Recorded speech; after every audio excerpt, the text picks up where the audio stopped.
Alright, shout out Ma'am Sad. Nandito tayo kay Sir Bad. Ito nga Ma'am Sad, no?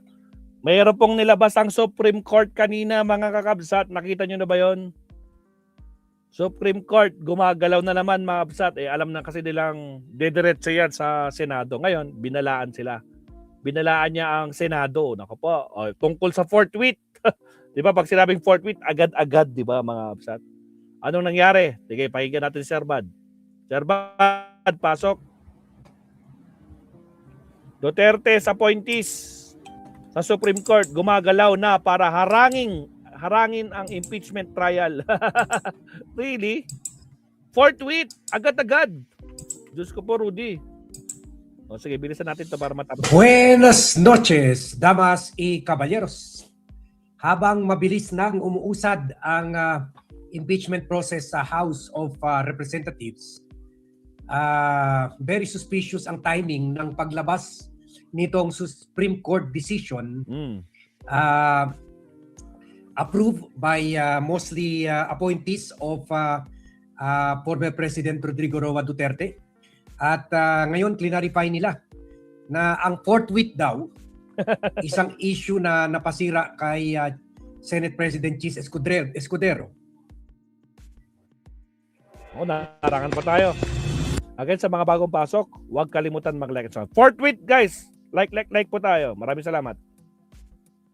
Ang fourth tweet daw ay hindi ibig sabihin pabilisan. Kumbaga tama daw si Chis na for several months hindi inaksyonan ang impeachment complaint. Samantala tayo binaliktad natin ang dictionary natin dito sa fourth tweet. Kasi pwede sana gamitin ng mga constitutional framers na to act speedily, to act immediately, pero ginamit nila fourth tweet Kumbaga wala nang excuses, wala nang dahilan kung bakit hindi pa magsimula, basta simulan na kaagad, fourth tweet kaagad-agad. Pero ito ngayon iba. Iba.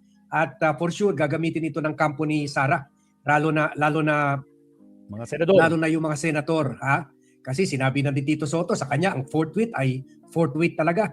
So dito sa tingin ko ang next move dito, marinig na natin yung mga DDS senators or even yung mga senators sa majority bloc aligned with Tito Soto.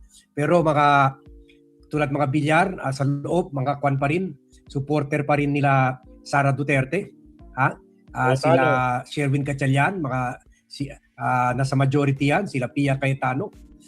Sa tingin ko, susubukan pa nila gamitin itong Supreme Court decision para harangin yung immediate. Kasi inaay ni Tito Soto kung pwede, baka pag na-refer sa kanila, early or middle May. Siguro baka end of May or early June sisimulan na ang trial.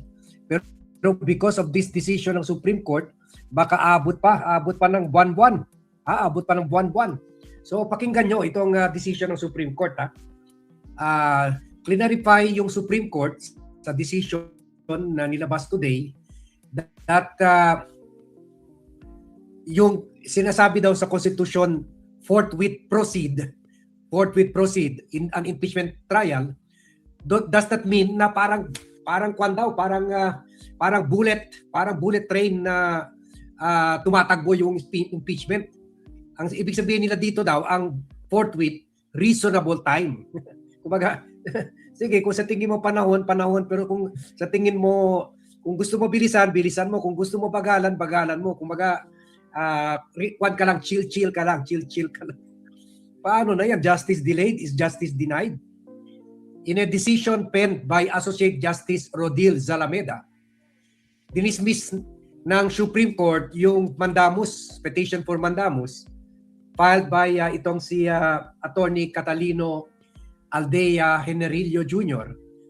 last year, kung saan humingi siya ng order from the Supreme Court na orderan. Ito last year pa ito pero ngayon lang sila nag-decide. Hiningi nitong si Attorney Generillo Jr. na orderan ang Supreme Court itong si Chis Escudero last year. Si Chis Escudero nung siya pang presidente, orderan ng Supreme Court na simulan na yung impeachment trial ni Sara Duterte. Tapos na yan. At kasi nag-adjourn na, di ba, noon, pero ayaw pa ni Cheese simulan. Ha? At ito ay dahil sinabi ni Cheese noon, hindi niya masimulan yung impeachment trial dahil on break sila. At hindi naman daw ito nahabol sa plenary bago sila mag-break. Ha? At sinabi nitong attorney na nakalagay talaga sa Article 9, Section 3 of the Constitution na ang ibig sabihin, dapat forthwith proceed na yung trial after the receiving the articles of impeachment from the House. Diba noon pinas break nila. Kaso lang nung pinadala nila, patapos na yung pa-adjourn na yung Senado and then nag-break sila. Kaya sabi ni Cheese hindi niya masimulan. Kaya itong dahil ang bagal ni Cheese, itong si attorney umakyat sa Supreme Court, si Attorney Generillo, umakyat sa Supreme Court. Pero last year pa yan, ha? Para hingan ng tulong ng Korte Suprema. Ngayon lang sila nagbigay ng para nila. orderan si Cheese na tuparin yung forthwith na order ng konstitusyon. Pero ngayon, binago ng Supreme Court ang ibig sabihin ng forthwith. Hindi daw ito ibig sabihin immediate. Sabi ng Korte Suprema, using the word forthwith means within a reasonable time. Within a reasonable time, which may be longer or shorter, depending the circumstances of the case.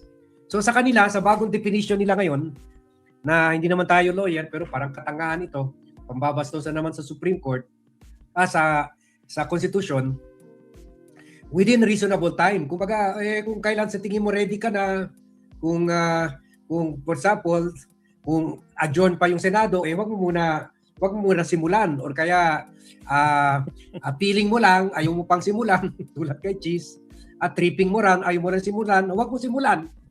Kumbaga, relax ka lang, within reasonable time, bahala na pwede dyan. Humaba, or pwede mabilis, pwede mabagal, pwede mabilis. Depending daw kung anong sitwasyon. So bakit ginamit pa ng word forthwith? Ito nagbibigay na sila ng dahilan eh. Kumbaga pwede kung napalitan si Cheese, let's say natanggal si Cheese kasi gusto man talaga nila natanggalin si Cheese. I discovered something that is going to be Again, sa mga bagong really pasok, helpful. Huwag kalimutan mag-like and subscribe, mga Absat. At syempre share na rin po. Salamat. Napalitan ito ni kagaya kay Cheese, kung sino man maging next president, let's say si Alan Peter Cayetano, pwede siyang humanap na naman ng mga excuse para sabihin, hindi pa pwede, marami pa tayong kailangan gawin sa mga batas na dapat i-approve, mga hearing na dapat gagawin, o kaya break tayo, o kaya ganoon. So, binibigyan ito ng dahilan ang Senado para bagalan ang pagsimula ng trial. At sabi pa ng decision ng Supreme Court, while the Constitution requires the House of Representatives to act within a certain number of session days on an impeachment complaint, it does not specify a time frame for the Senate to start an impeachment trial. It simply provides that the trial shall forthwith proceed, leaving the timing to the Senate discretion. So sabi nila, habang ang House, meron nakatagdang panahon talaga. 60 lang ata, session days, para tapusin yung clarificatory hearing at i-refer na sa plenary para maboto nila 1/3 to forward into the Senate. Wala naman daw nakalagay a specific time frame sa Senado. At iniiwan na lang ang desisyon ng Senado kung kailan niya gusto magsimula. Ginamit na nga yung word forthwith. Ibig sabihin, kaagad-agad, forthwith, diretso, wala nang ifs or buts, no more excuses. Kaagad-agad, pag nakuha nyo, aksyonan nyo kaagad. So mas mabilis pa nga ito forthwith kaysa yung sinasabi sa House na meron pa kayo 60 days, ganun. Pero niremind naman nila ang Senado na to avoid undue delay, to uphold the principle that public officers must at all times be accountable to the people. So sinabi naman nila na Kuan naman na at reasonable time kung kailan pwede simulan na, pero ang sa akin sana Huwag na makialam. in-uphold na lang nila yung word na forthwith. Tingnan natin na ano bang dictionary dito sa Kwan, Agad-agad. sa computer, sa Google. AI niya yan, forthwith, agad-agad. Yun nga, forthwith means immediately, directly or without delay. Ito ngayon, binibigyan nila sa desisyon ng Supreme Court, binibigyan nila ng excuse para mag-delay. Yun lang. Binibigyan nila, hindi daw immediate. So, ewan ko talaga. Ibang klase talaga ang Sarah's Court. Sarah's So, Court. for sure, gagamitin ito ng oposisyon Mga dyan kalyado sa na. Senado. So, habang papunta na dyan sa Senado yung impeachment, hindi nga pinigil ng Supreme Court ang House by issuing a TRO, pero parang nag-advance thinking naman sila, binigyan naman nila ng dahilan para bagalin na naman ng Senado, i-delay na naman ng Senado tulad yung nangyari kay Cheese. Kasi dahil dito, magka-debate-debate pa yan sila. Sasabihin niya ng opposition, bakit atat na atat ka, Mr. Senate President Tito Soto? Sabi na nga ng Constitution, chill lang tayo. Marami pa tayong gagawin. Papasok na yung mga budget hearing sa September. So marami pa tayong gagawin. August pala. August. Marami pa tayong mga hearing. Marami pa tayong mga bills. Unahin muna natin yan. At gagamitin nila itong ruling ng Supreme Court on the word forthwith, na hindi naman daw ito ibig sabihin kaagad-agad. Where chill lang muna, relax lang muna. Relax lang. Ay. Ewan ko talaga itong Supreme Court na ito. Lahat ng sinasabi ng konstitusyon, binabaliktad. Grabe ha. So may ibang definition na, binago na nila. Baka pati si Google, pati si Thesaurus, pati si Webster, kailangan na palitan na rin yung meaning ng forthwith. Kasi hindi na pala kwan ngayon. Hindi na pala ang forthwith ibig sabihin na bilisan. Depende lang daw sa tripping ng Senate President at tripping ng mga senator. So syempre, gagalaw na naman dyan yung mga bata ni Sara Duterte. Sige, hanggang dito lang muna tayo. Salamat, Attorney. You can only take so much shit for the day. Kaya sige. Salamat, Attorney. Attorney, salamat, Sir Bad. Ngayon, tingnan natin dito sa tawid lang. Dalawin nga natin si Attorney Falsis. Jesus Falsis. Meron siyang pinost kanina tungkol dyan sa forthwith. Tingnan nyo guys ha. Ang sabi ni Attorney, asan na yung forthwith na yan? Ito. Post niya 5 hours ago. Sabi niya, Supreme Court, forthwith means, ang ibig sabihin daw ng forthwith, within reasonable time, which may be longer or shorter depending on circumstances. Yun nga. Pero pagdating sa mga gumawa, Sir Leonardo, nung nagsabi ng forthwith, yung nagsulat mismo, according sa framers ng Constitution, forthwith means immediately or without delay. Wala ko pa. Gumagalaw na Supreme Court, Mabsat. Pero, sabi ka natin, may nakita ko dito, nakadepende daw sa Senado. Discretion na ng Senado kung talagang agad-agad. Pero sa tingin ko, Sir Leonardo, ipaglalaban yan.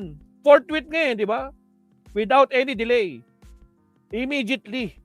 Kaya siguradong yan ang mangyayari, Sir Leonardo.